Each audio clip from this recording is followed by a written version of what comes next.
Prawdopodobnie właśnie tak wyobrażacie sobie przeciętnego Amerykanina w sytuacji jakiegokolwiek zagrożenia. Do tego bekon, amunicja na śniadanie, śniadanie z zasobnika na amunicję, wolność, demokracja, old glory, Ameryka, fuck yeah! Ponadto oczywiście są to ludzie, którzy zacięcie bronią swojego trawnika przed jakimikolwiek obcymi. Na przykład harcerzami, którzy próbują opchnąć im ciastka i dzięki dużej sprzedaży ciastek wygrać jakiś obóz letni tudzież zimowy. Nie ma szans. Amerykanie i tak jedzą za dużo cukru, prawda? Część z Was już pewnie wie, że będziemy mówić dzisiaj o ludziach, dla których prawo do posiadania broni jest szczególnie istotne. Gwarantuje to im druga poprawka do Konstytucji i gdyby nie to prawo do posiadania broni, to podczas rewolucji przeciwko Wielkiej Brytanii w 1775 roku prawdopodobnie nie wywalczyliby sobie niepodległości.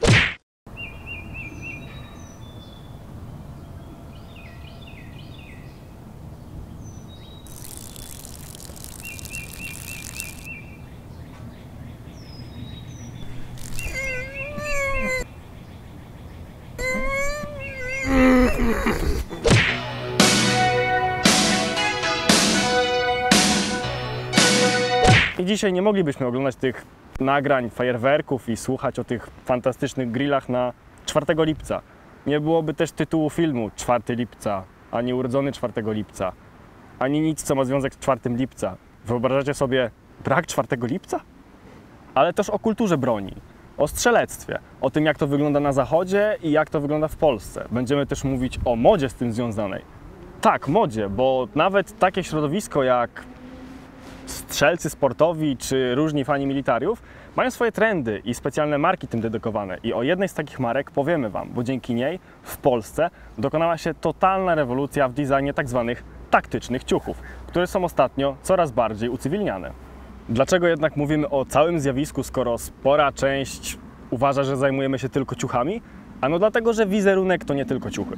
To również styl życia i kultura, z której się wywodzą. A ci konkretnie Amerykanie, o których chcemy Wam dzisiaj powiedzieć, wykształcili sobie swój własny styl ubioru, któremu nadali nazwę. Tak pół żartem, pół serio, ale nadal. Serio. To ma swoją nazwę.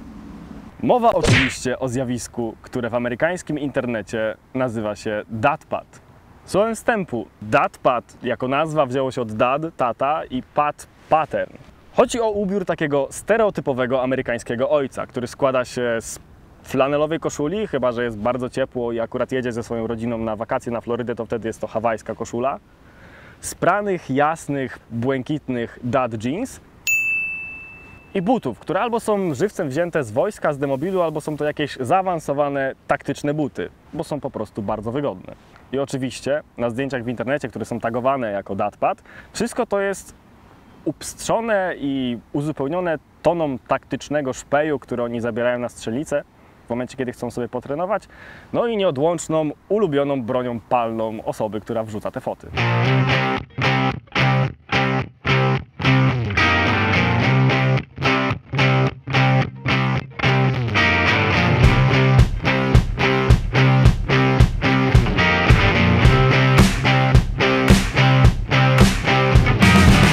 Przyjrzyjmy się jeszcze raz samej nazwie, bo to jest naprawdę ciekawe, jak ona powstała. Datpad. Wiecie, skąd wziął się wzór na tą nazwę? Od dwóch wojskowych kamuflaży. Od pierwszego powszechnie stosowanego cyfrowego kamuflażu, czyli kanadyjskiego CAD-PAT-u, oraz od kamuflażu amerykańskich Marines, czyli MARPAT-u. I tak sprytni Amerykanie, którzy funkcjonują raczej tylko i wyłącznie w cywilu, ewentualnie są weteranami albo policjantami, którzy chcąc zrelaksować się po ciężkiej służbie, chcą sobie do czegoś postrzelać, powstał datpad. Proste, genialne, amerykańskie. Tatowość czy tatowatość tego stroju została, tak jak powiedziałem wcześniej, podpatrzona oczywiście u amerykańskich ojców, na nich jest wzorowana, ale w kontekście militarnym wywodzi się bezpośrednio od żołnierzy jednostek specjalnych, którzy operując za liniami wroga albo gdzieś tam wśród cywili musieli się zdecydowanie mniej rzucać w oczy, dlatego mieli przyzwolenie na zrezygnowanie z mundurów z insygniami. Aczkolwiek w kontekście militarnym jest jeszcze jedna ważna osoba, do której datpatowcy zawsze się odwołują. Tą osobą jest nikt inny jak Mike Winning. Do Vininga najczęściej odwołują się jako protoplasty datpatu, choć prawdopodobnie to nie on pierwszy zastosował tego typu strój, ale z pewnego powodu jest bardzo popularny. Spójrzcie na niego. Wygląda jak typowy, kochający amerykański ojciec. Ten szeroki uśmiech. W niedzielę prawdopodobnie kosi trawnik, a później gra w baseball ze swoim synem.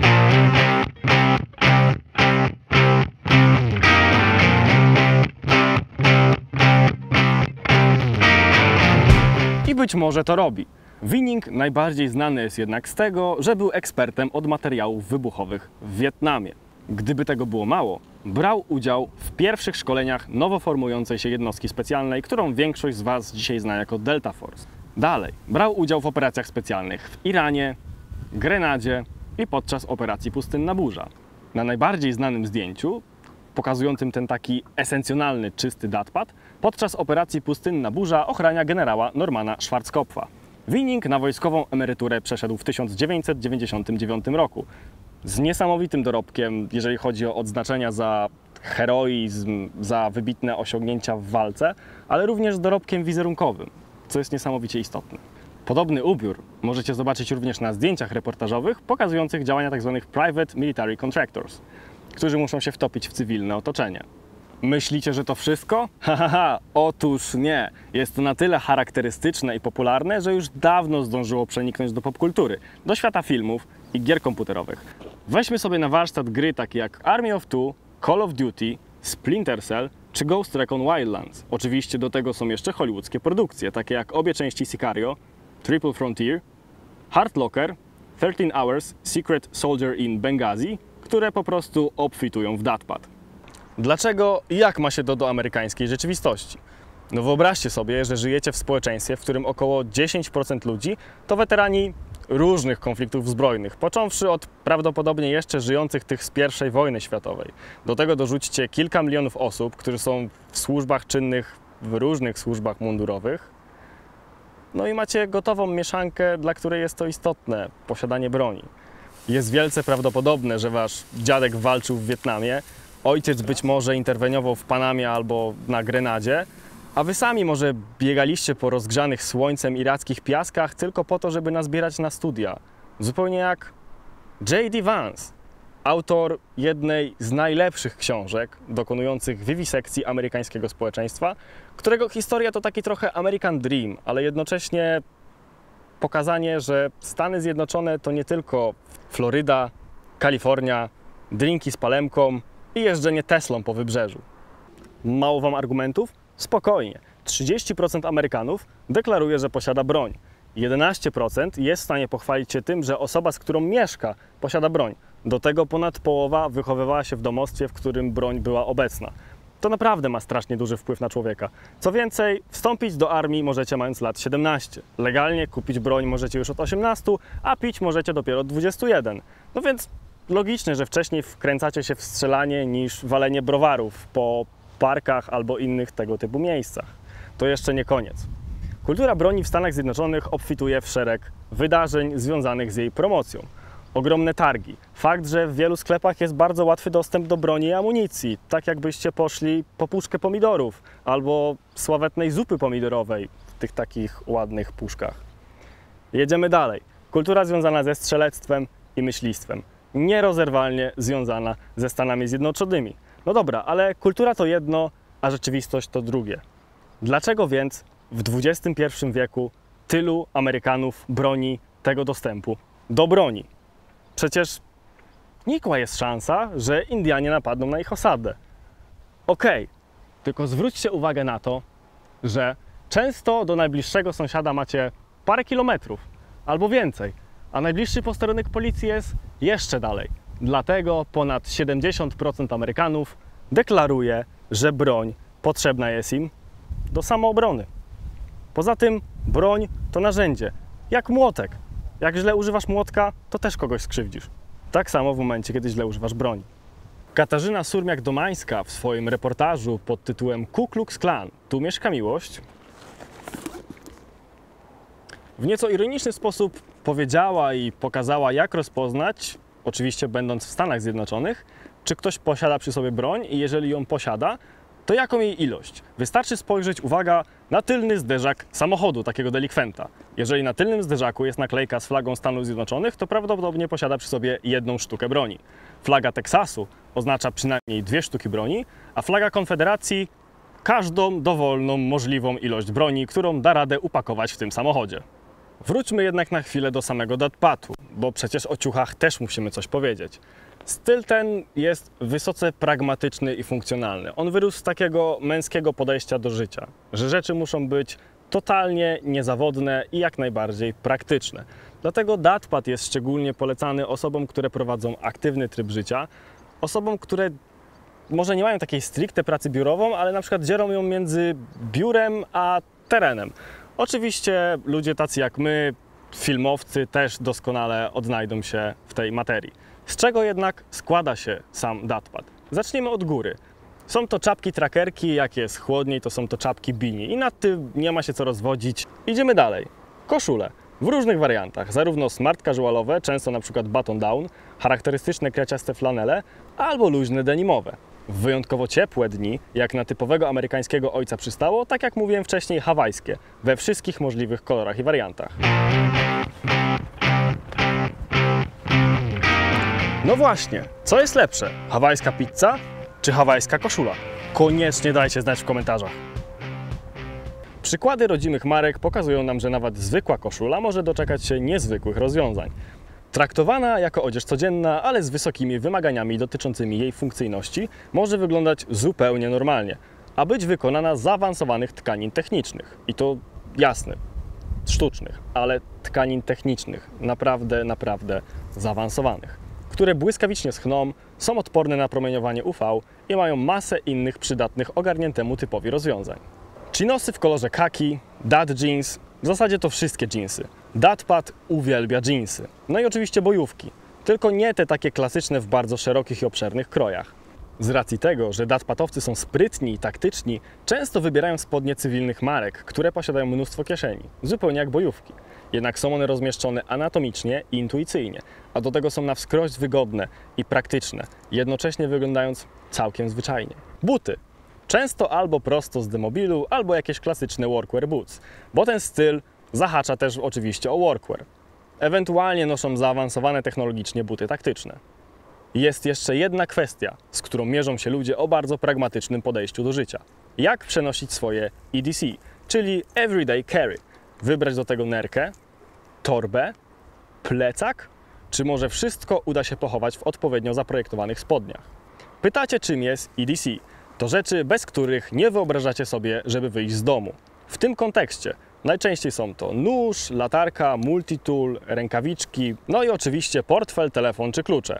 Sporo rzeczy, które jak złośliwi mówią, nigdy się nie przydają, a jak im się pomaga przy użyciu tych rzeczy, to totalnie zmieniają zdanie i mówią: ej, to ma sens, faktycznie, może sam powinienem sobie kupić coś takiego?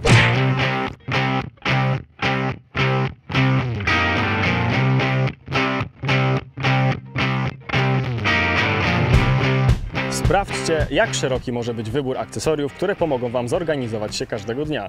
Rzeczy wyglądające bardzo taktycznie mogą być spokojnie wykorzystywane na przykład przez filmowców, bo zapewniają dobrą organizację sprzętu i jego zabezpieczenie, a rzeczy wyglądające zupełnie cywilnie mogą mieć mnóstwo rozwiązań pasujących ludziom o militarnym zacięciu. Oczywiście ich użycie i dostosowanie zależy tylko i wyłącznie od Waszej fanaberii, potrzeb i wyczucia estetyki.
A może zastanawialiście się, jakie kolory w ogóle rozpoznają ci ludzie, którzy kurwa żyją w krzakach? Pewnie fajny, chujowy i pedalski.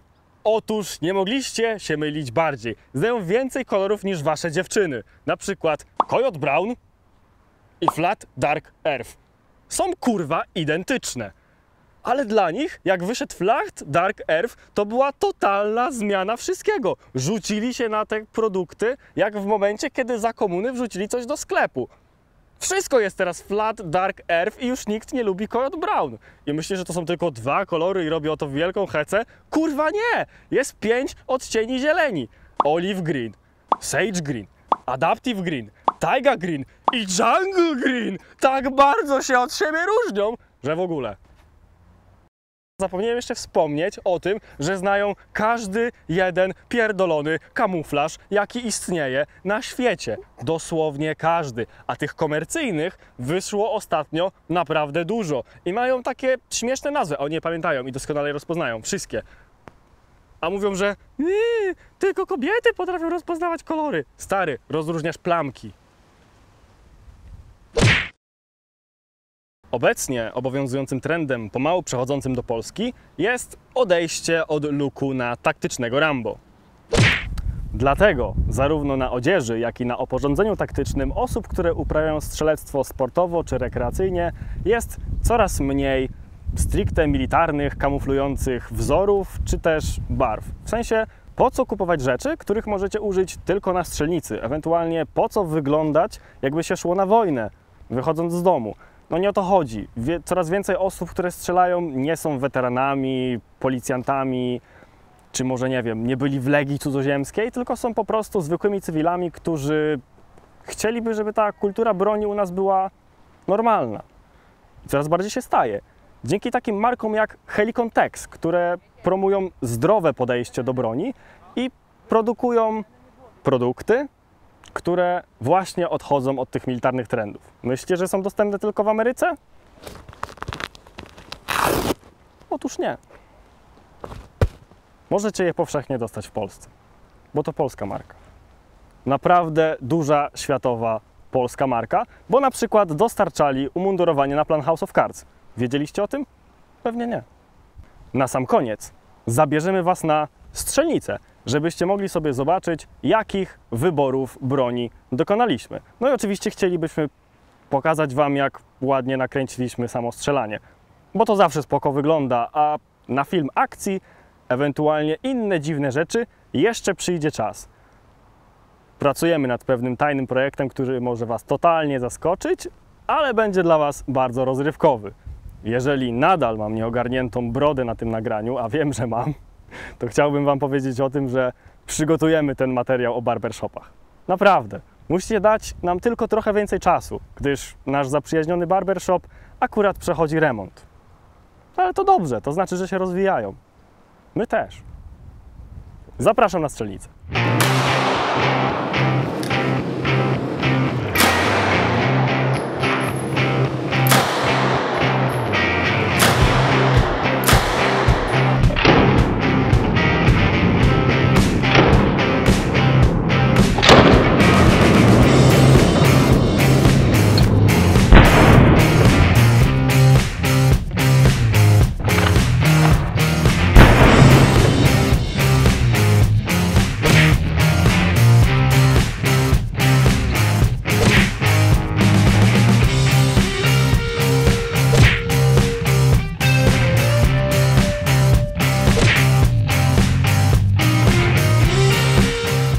Obiecaliśmy, tak zrobiliśmy. Przeszliśmy się na strzelnicę. Spośród wszystkich wrocławskich wybraliśmy Colt Wrocław przy ulicy Kwidzyńskiej 4, budynek 21, jeżeli nie moglibyście się znaleźć na terenie tego kompleksu.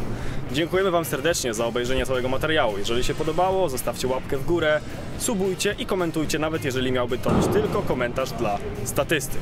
I jeszcze jedna rzecz na koniec. Nawet jeżeli nosicie na sobie wszystkie taktyczne ciuchy, jakie świat stworzył, przeszliście wszystkie Call of Duty na weteranie, to nie zachowujcie się jak żołnierze, a już na pewno nie jak komandosi. Miejcie szacunek do ludzi, którzy na mundur zasłużyli sobie ciężką pracą.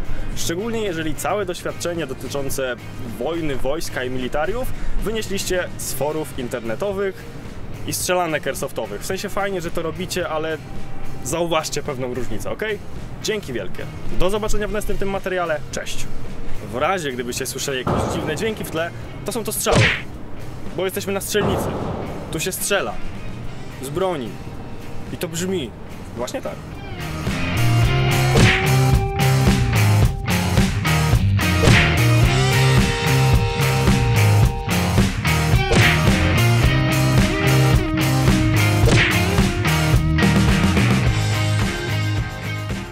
A tak naprawdę chodzi o to, żeby wyglądać jak operator jednostek specjalnych. Nagrałem się w zbyt wiele gier, naoglądałem się zbyt wiele filmów, mi odbiło i dlatego pozyskałem tego klienta. I moim marzeniem jest należeć do Tactical Beard Club. Dlatego też nic nie robię z tą brodą i chodzę w tych rzeczach. Miałem chodzić w krawatach. Co poszło nie tak?